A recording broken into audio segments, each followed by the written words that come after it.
मारहाण करणाऱ्या त्या हल्लेखोरांना अटक करा. पिंपळगावी ब्राह्मण पुरोहित समाजाची पोलीस प्रशासनाकडे निवेदनाद्वारे मागणी.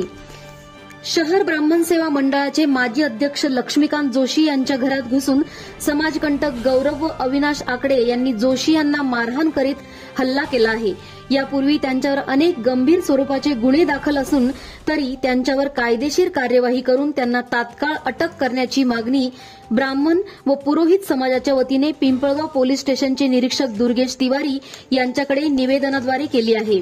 निवेदन प्रसंगी ग्रामपालिकेचे सरपंच भास्करराव बनकर, ब्राह्मण सेवा मंडळाचे अध्यक्ष कौस्तुभ तळेकर, विश्वास मोरे, अरविंद टकले, डॉ वैभव पुस्तके, राहुल बनकर, नितीन बनकर, दिलीप जोशी, सुरेंद्र कुलकर्णी, अभिजित बुरकुले, अक्षय जोशी, सतीश पाटील, कल्याणी तळेकर, जयश्री बुरकुले, आरिफ काझी आदींसह ब्राह्मण समाज बांधव, महिला भगिनी उपस्थित होत्या.